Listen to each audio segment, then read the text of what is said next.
Federal prosecutors in the U.S. have charged their pharmaceutical company and two of its former executives with conspiring with doctors and pharmacies to pour millions of highly addictive opioid pills into the states of Ohio, West Virginia, and Kentucky.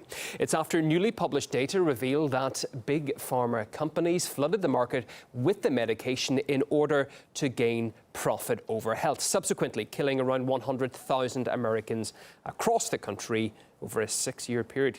Caleb Maupin delves deeper. Synthesized to relieve pain, but it's now becoming an excruciating problem. More than a decade ago, 76 billion legal pills flooded the U.S. market.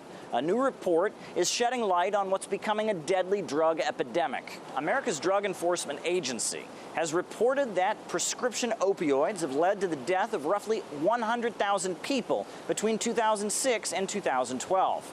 It's supply and demand. But how honest were these big drug companies about the addictiveness of their products? Take OxyContin, for example. It was introduced to the United States back in the 1990s. At the time, the drug companies said that it was completely safe. These drugs, which I repeat are our best, strongest pain medications, should be used much more than they are for patients in pain. Yet, OxyContin turned out to be extremely addictive. 2 years ago, Donald Trump stepped up Washington's fight and declared a national emergency over the opioid crisis. This epidemic is a national health emergency. But the problem's getting worse. People are still dying in big numbers. In 2018, roughly 70,000 people died as a result of drug overdoses. And on average, 130 Americans die every single day from opioid overdoses. So who's to blame here? Well, there are 4 major drug companies that produce the majority of the opioids sold across the United States. And the public has bombarded them with lawsuits. They want them to be held accountable for the substances they were pushing on the U.S. public, despite the fact that they knew they were addictive. With big loopholes in U.S. law, there are much fewer obstacles to getting dangerous drugs out there. And so far, Big Pharma has dodged accountability. The government is being used by other people who have done wrong. They're being used by people who are hoping to avoid detection of their own wrongdoing. Mr. Dowd will not serve as their scapegoat.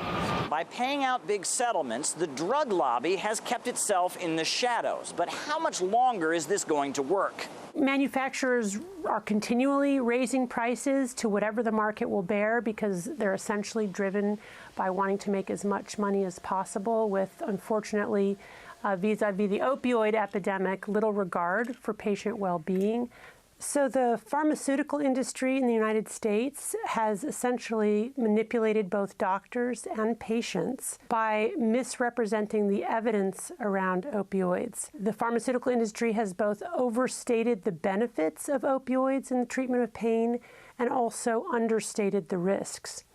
Sure, paying out these big settlements has been pricey, but the big drug companies have a pretty simple solution. Just raise the prices.